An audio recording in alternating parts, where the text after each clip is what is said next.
السلام عليكم ورحمة الله وبركاته. magacayga waa Kuuso Xuseen Guuliye oo madaxgiise. maanta reer afkaab wuxuu iskugu imaaday meel kasto uu jiray war dhamaajali.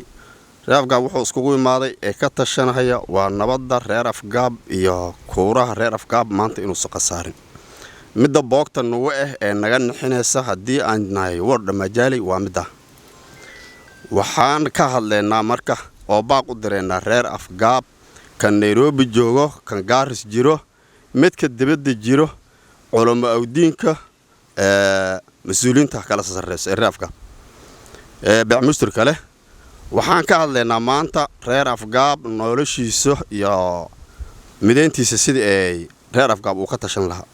waxaan rabnaa annaga oo niman dureyna iyo nin wata iyo nin waxad lahay aan jirin waxaan iskugu imaanay war dhamaajali oo ka tashanay oo maanta aan ku geel qalanay oo reer afkaab gogol horena ay mar hore ahayd midda labaadna ay maanta tahay.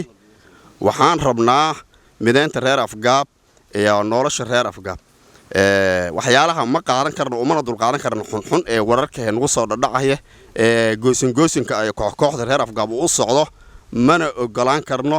waxaan rabnaa mas'uuliyiinta naga koreysa ee reer Gaaris leh Nairobi reer afkaab aan u baahannahay ee odayaasha ma taqaanay iyo ugaasiyadaba inay noo imaadaan dhadhaab ama dhamaajali oo ka tashano kursiga reer afkaab ninka aan geen lahayn ama aan ka hadli lahayn tashigiisana markaa uu soo bixi doono.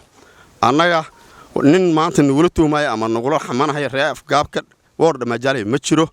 waxaan meeshan iskugu imaanay waa inta odayaasha iyo inta naga sarreysay mas'uuliyiinta iyo baaqa u direynaa ee nabadeed ee nolosha reer afkaab. assalaamu calaykum warahmatullaahi wabarakaatuh.